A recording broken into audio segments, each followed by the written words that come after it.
Kadrioru kunstimuuseumis avati üks väga silmapaistev näitus. Nimelt selle Bernardo Strozzi maali järgi sai kõik alguse. Nüüd on selle ümber kujunenud terve suur Strozzi näitus, kes oli muuseas ka Caravaggio õpilane. Aga kas sinna on silmata ka väikest Caravaggio sellist stiili lisandit või stiili osa, seda peavad kõik juba ise kaema tulema. Näitus tutvustab 40 teost Itaalia varabaroki suurmeistri Bernardo Strozzi loomingust. Nende hulgas on selliseid teoseid, mida pole kunagi varem avalikult eksponeeritud. Lisaks on kohale toodud haruldasi maale, nagu näiteks Ukrainast Lvivi rahvuslikust kunstigaleriist pärit Peetrus tervendab vigase kerjuse.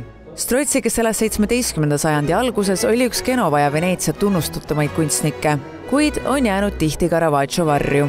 Väljaspool Itaaliat on ta jäänud selles kuulsa Caravaggio varju, et kui käia suurtes muuseumides Louvre'is või Prados või rahvusgaleriis Washingtonis, et neil kõigil on tema maale, aga mitte nii palju, et teha ise monograafilist näitust. Ja protsessis kasvas sellest näitusest päris suur näituseks, et kus tõesti, mis praeguseks on suurim Bernardo Strozzi loomingu ülevaate näitus väljaspool Itaaliat ja siin on mitmeid töid, mida ka 2019. aasta näitusele ja Genovasse ei saadud. Näitust hakati planeerima juba 2020. aastal ning see hakkas eriti ilmet võtma, kui saadi ühendust Anna Orlandoga Itaaliast, kes on suurim Strozzi spetsialist. Strozzi maalimislaad on väga äratuntav, tal on nähtav pintslitöö, mis tol ajal ei olnud tavapärane ning samuti on märgata tema huvi värvikasutuse vastu. Loomulikult on teatavaid mõjutusi ka meister Caravaggio stiilist.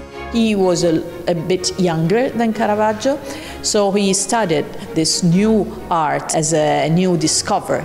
But then at a certain point, he sort of selected what he really liked and found interesting in Caravaggio. And of course, that means theater, that means the use of light with strong contrast. So sometimes he copies, sometimes he picks up ideas like a subject and he changes his way. Barokiaegsed maalid on saadud 6 eri riigist ja rohkem kui 30 laenajalt ehk tööd on näituse kokkusaamiseks tehtud palju.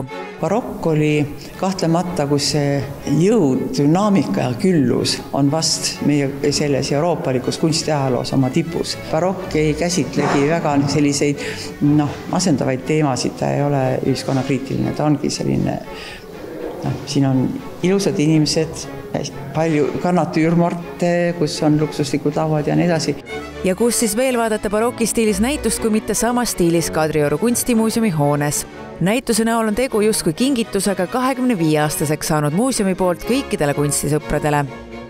Näitus jääb avatuks 6. juulini 2025. aastal.